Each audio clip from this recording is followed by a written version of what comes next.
Maritime Craft Brew Countdown Day 10, 40th birthday edition. We've got a double oatmeal stout, Station Master Stout from Flying Boats Brewing in Dieppe, New Brunswick. We're going to give this one a try here too. Barley, British style, creamy double oatmeal stout with hints of dark chocolate and a burnt coffee finish. Sounds pretty alright. Go, buddy.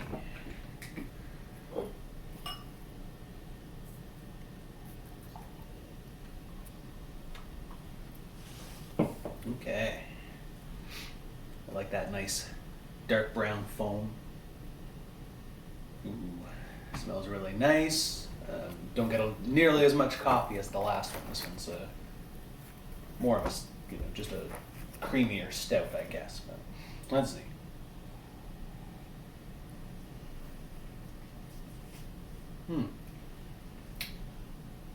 It's pretty good. It's doesn't boast as much of that dark chocolate and coffee as the can talked about, but it's quite tasty, quite refreshing.